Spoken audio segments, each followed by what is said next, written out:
legal immigration to the United States. He claims it's to fight the coronavirus and to protect American jobs, drawing a fierce reaction overnight.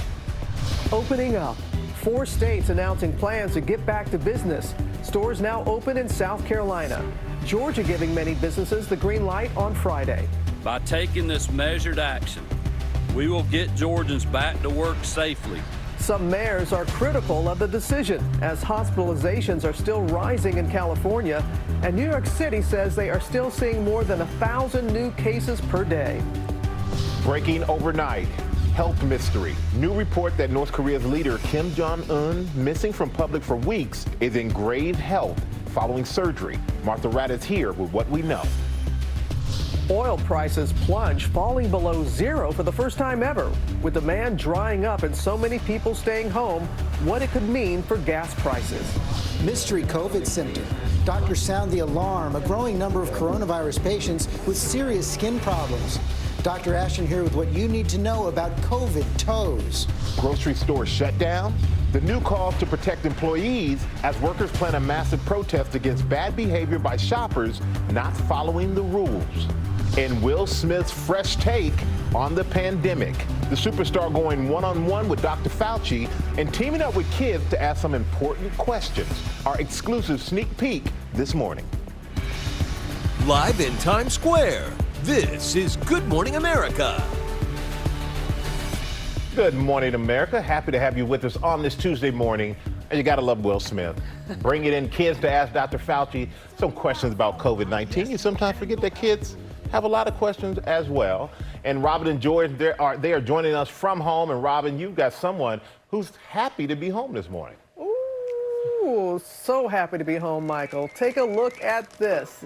It's a neighborhood in Pineville, North Carolina, rallying together from a distance, celebrating the return of their neighbor after he spent 27 days in the hospital because of COVID-19. Even his doctor, Amy, showed up for the homecoming. That was wow. Yeah, that was quite a homecoming. And it's important to note that that man right there, he is one of more than 73,000 people in the U.S. who have recovered from this virus. There are more than 780,000 confirmed cases in this country, and more than 43,000 people have died from the virus. In the hard-hit state of New York, things are heading in the right direction, though. Deaths have been down for the 6th straight day, and new cases are the lowest they've been in a month. But the major development this morning, several states, South Carolina, Georgia, Tennessee, and Colorado, all moving to reopen businesses and get their economies moving again, George. And a lot of other developments happening overnight as well, including that breaking news from President Trump. He announced that he's going to sign an executive order to temporarily suspend immigration into the United States. Cecilia Vega is at the White House. And Cecilia, this came in one of those late night tweets, so not a lot of details yet beyond that headline. Yeah, George, but we are hearing that this could be signed as early as today. But right now, a lot of questions about the logic behind this, since the U.S. already has more confirmed corona cases than any other country in the world. But in that overnight tweet, the president made it clear this is not just about keeping people who might have the virus out of the country. He says this is also about the, quote, the need to protect the jobs of our great American citizens. So since the outbreak, the White House has been using the virus to justify increased restrictions on immigration. They've basically been working up to this. A move like this, though, would be absolutely unprecedented and would essentially shut down the legal immigration system. Listen to this. Even during the 1918 flu, more than 100,000 immigrants legally came into this country. So it's unclear how exactly this would work, but it could impact hundreds of thousands of visa and green card holders planning to enter the country legally. We're talking about people who have family here already. And one thing is certain, this is definitely going to be challenged in court. Opponents are calling this xenophobic. But Robin, it is worth noting this morning that in New York City alone, more than half of the workers on the front lines right now are immigrants. Mm-hmm. Yeah, we have to keep that in mind. But as you said, still so much is unclear. Thank you, Cecilia. Now to those state governors lifting certain restrictions, letting people back into restaurants, gyms, hair salons with social distancing rules in place. Whit Johnson is at Mount Sinai Hospital there in New York with the very latest on all that. Good morning, Whit. Robin, good morning to you. New Yorkers will still have to wait to reopen despite the state reporting its lowest single-day death toll in 2 weeks. But across the country, some governors in other states making it clear they're ready to start lifting restrictions. This morning, despite the widening pandemic, parts of the country are making plans to get back to work. In South Carolina, some retail businesses now open with social distancing limits. We still encourage people to use curbside pickup and delivery and shipping so we can all stay home and get out of this sooner. We're excited about the future. The state's governor announcing he'd allow public beaches to open back up today, but the city of Myrtle Beach defying that decision. My biggest concerns would be that if we don't do everything possible to mitigate this virus now, that we could potentially hurt ourselves later in the summer, which is our peak tourism season. In Colorado, where protesters faced off with people in scrubs in this viral moment, the governor planning to lift stay-at-home orders next week. Tennessee announcing the vast majority of businesses will reopen on May 1st. And in Georgia, where there have been nearly 20,000 cases of COVID-19 reported and nearly 800 deaths, Governor Brian Kemp declaring gyms, hair salons, and bowling alleys can reopen on Friday. He initially resisted calls to shut down. By taking this measured action, we will get Georgians back to work safely. Overnight, the mayor of Atlanta blasting the governor's decision. I certainly cannot in good conscience say that I agree with his order, and I will continue to use my voice as mayor of Atlanta to ask people to continue to stay home, follow the science, and exercise common sense. But in California, with more than 30,000 confirmed cases, Governor Gavin Newsom saying they're not seeing the downward trend needed to reopen. Deaths continue to rise, hospitalization numbers modestly continue to rise, and ICU numbers beginning to flatten. In hard-hit New York City, the mayor canceling all non-essential events through June, including iconic celebrations like the Puerto Rican Day Parade and the Pride March. We have to be smart about it. We have to also recognize when thousands and thousands of people gather in one place, of course, that goes against everything we're trying to do. The numbers dropping, but the city's still seeing more than 1,000 new cases per day. So the volume is down. For Dr. Matthew Bai, it's an emotional roller coaster. When we first met him almost a month ago, he described Mount Sinai, Queens as a hospital overwhelmed. You can see all the rooms are filled. Usually these halls are very neat and empty. And now you can see there's patients everywhere. Still in the fight, but now painting a more encouraging picture. It's a big change from last week. No patients in this hall at all. It is a beautiful sight to see.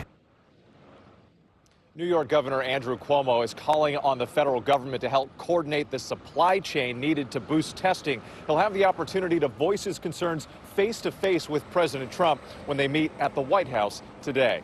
Amy? All right, Whit Johnson, thank you for the latest on that. And yes, one key to reopening the country is antibody testing. Newly released data from one survey finding the outbreak in Los Angeles County could be up to 55 times worse than previously thought. Kaylee Hartung joins us now from L.A. with all of that research. Good morning, Kaylee.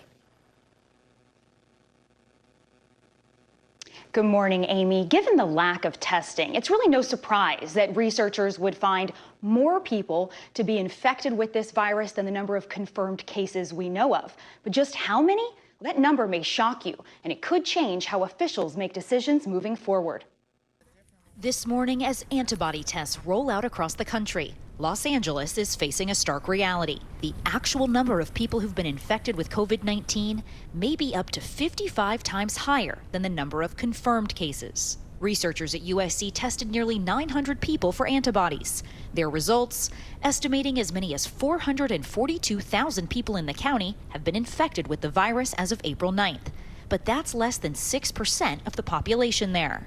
So we have a long way to go.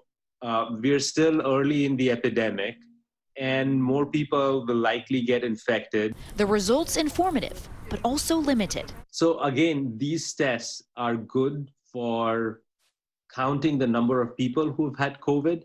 These tests are not good for telling if someone has immunity against COVID. This as a large-scale antibody testing trial gets underway in New York. The goal, to test 3,000 people randomly across the state. Any plan that is going to start to reopen the economy has to be based on data, and that means it has to be based on testing. Now, as more people try to get their hands on these tests, the FDA is issuing a new warning, saying some of these antibody tests on the market, they are falsely claiming approval by the FDA, and users need to be aware of their limitations. Michael? All right, Kaylee, thank you. And joining us now from Washington is Tom Bossert, ABC's news contributor and former White House Homeland Security advisor. Tom, thank you for joining us this morning. And if these results are accurate, Tom, it means that there's a much lower death rate from coronavirus than we expected, and that more people are unknowingly infected with it. So how can officials interpret these results to make policy? Yeah, good morning, Michael. So there's two really big fears here and then one big hope, counterintuitive to the big numbers, right? And the big fear is that these tests might be looking for antibodies to all sorts of coronaviruses, not just this novel one. And so we have to make sure that the test is providing the right, accurate feedback. And then we have to make sure that these things are peer reviewed. And so the scientific community hasn't come together to peer review this. And that's important because the case fatality rate, in other words, the percentage of people that die versus the percentage of people that get sick, would appear to be very much lower in LA than anywhere else in any other city or country that we've seen or studied so far. And so if this is true, it's encouraging that the disease isn't as lethal. But that seems a little bit suspicious still, so we have to do some more research into it. Still a lot to look into. If these tests do work, how quickly can you ramp up testing? Well, ramping up testing of these seems to be a lot easier and faster than the tests that we've seen that look for the RNA of the virus. And so I'm told that we could have hundreds of thousands of these types of tests produced a lot more quickly. That's encouraging.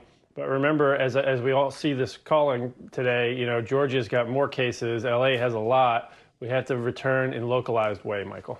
All right, Tom, thank you so much for joining us again. We always appreciate your input. Now we're going to go back to George. And George, you have some news you want to share this morning. Yeah, that's right, Michael. I just want to say that last week I signed up for one of those clinical trials for recovered COVID patients to donate blood plasma as part of to see how that could help with treatment going into the future. That process began last week, and I also took one of those tests that shows I developed the antibodies to fight off the virus. So I've cleared the virus now. I'm fully recovered, and I hope to complete that blood plasma donation soon. Yeah, because, you know, that blood plasma can save lives, 3 to 4 lives per donation. So that's incredible, George. We're happy for you. Yeah, I'm looking forward to making that donation in the coming days and weeks. But we're going to move on now to those new reports that North Korea's leader Kim Jong-un is in grave health following surgery. Our chief global affairs anchor, Martha Raddatz, is tracking the latest on that from Washington. Martha, it's always so difficult to know what to make of these kinds of reports, given the extreme secrecy surrounding that regime. Extreme is right, George. U.S. intelligence agencies are constantly having to bat down rumors and reports from the region. But this one does have some mystery surrounding it because Kim has not been seen in public since April 11th, 10 days ago, and he missed the annual celebration of his deceased grandfather's birthday on April 15th. The rumors of his declining health appear to have begun on a South Korean website claiming that Kim had undergone cardiovascular surgery, and then reports that he had suffered complications that left him in grave condition. But South Korean officials quickly disputed those reports, saying they had seen no confirmation of those reports, nor had they seen any unusual activity in North Korea. And there have been reports in the past of Kim's demise, which clearly were not true.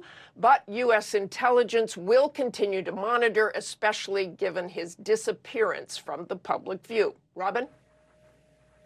I know you'll keep us updated. Okay, Martha, thank you. Now to the impact of the pandemic on the price of oil. Oil prices plunging below zero for the first time in history. Gio Benitez has the latest with what this could mean for gas prices. This morning, the price of oil plunging below zero for the first time ever. Too much oil and very few using it, sending the price per barrel to negative $37.63, which basically means sellers must pay buyers to take barrels off their hands. This is a once in 100-year storm and something that the industry has never seen before. Why is this happening? With planes on the ground, roads empty, and businesses closed, the barrels of oil are just piling up with nowhere for energy companies to store them. The president looking to use the price drop to build up our oil reserve, saying this Monday. And we're looking to put as much as 75 million barrels into the reserves themselves. That would top it out. That would be first time in a long time it's been topped out. Would get it for the right price. Consumers could also benefit from tumbling gas prices. Here's what we saw in the D.C. area, $1.79 a gallon. In Houston, $1.40. That's less than the national average. And now, a prediction from Gas Buddy. In the next month, the national average could fall below $1.50 per gallon. But the cost to American workers could be catastrophic. Even before Monday's free fall, one estimate said more than 1 million jobs in America's oil field service industry are likely to be cut this year. Chris Williams worked in the oil industry and is now out of work. He and his family have volunteered at a Houston food bank. Now he needs the food bank's help. This has been the worst downturn I've seen in all of my career. Yeah, just so many losing their jobs. And while experts say that the price of oil will go up once the economy reopens, nobody knows for sure how long that will take. Michael? All right, Gio, so much uncertainty out there. And now we're going to turn to life after lockdown. Inside the European country, slowly returning to normal and starting to open its doors again. In Denmark, the lights are back on for some businesses and kids are beginning to return to school. James Longman is in the capital, Copenhagen, with more. Good morning, James. Hi, good morning, Michael. It's almost like I'm saying hello from the future. This is what everybody wants to see. Danes back out enjoying a sunny day. The World Health Organization says it's important for countries not to open too soon, but Denmark is slowly creeping back to life. This morning, as Europe slowly creeps back to life, we're in Denmark, a country coming out of lockdown and into a new reality. Elementary schools have reopened, children reunited with their friends for the first time in a month. Is it hard to keep the rules of social distancing at school? Very much. I've missed my friend and it's hard not to hug my friends. Denmark has been able to do this because they moved fast to lock down after only one death, but they're cautious of a second wave. Across the border, Sweden going its own way. No lockdown, life continuing more normally, but nearly twice as many cases. Now, the possibility of a second wave is very real. They're doing this step by step, but hopefully it's working. Robin? Absolutely, James. Thank you. We have a meaningful milestone we want to share with everybody. It comes from Ochsner Medical Center in New Orleans, a hospital discharging its 1,500th coronavirus patient. Kathleen Bennett getting an incredible send-off, New Orleans style, to that sweet sound of when the Saints go marching in. Kathleen was in the hospital for almost a month, but she's heading home. Another good celebration in New Orleans, Robin. All right, we have a lot of other stories this morning, including the new push to protect grocery store workers. The head of the union calling for new measures. Is a complete ban on shoppers necessary? And then the mystery coronavirus symptom. Dr. Ashton joins us with more about COVID toes. But first, let's go to Ginger at home. Ginger? Amy, 4 reported tornadoes, including this one, Wildwood, Florida, northwest of Orlando, crossing I-75. This is not out of the question today, but it's more damaging wind threat in the northeast. So anywhere from Baltimore to Philadelphia, right here to New York City this afternoon between 1 and 3. Let's get to the Spring Cities now, sponsored by Zyrtec. Hey, allergy muddlers. It's here. Do your sneezes turn heads?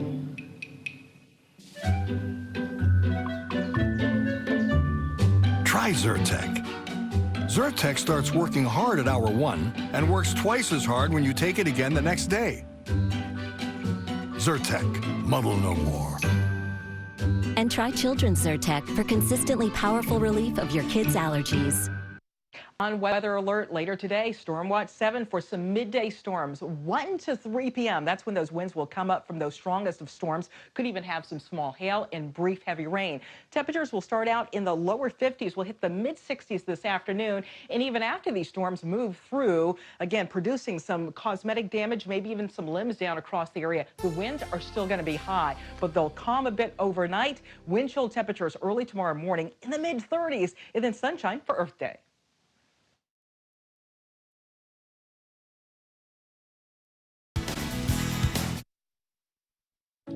In these uncertain times, look after yourself, your family, your friends. But know when it comes to your finances, we are here for you. What can I do for you today? Take a look at the portfolio and make a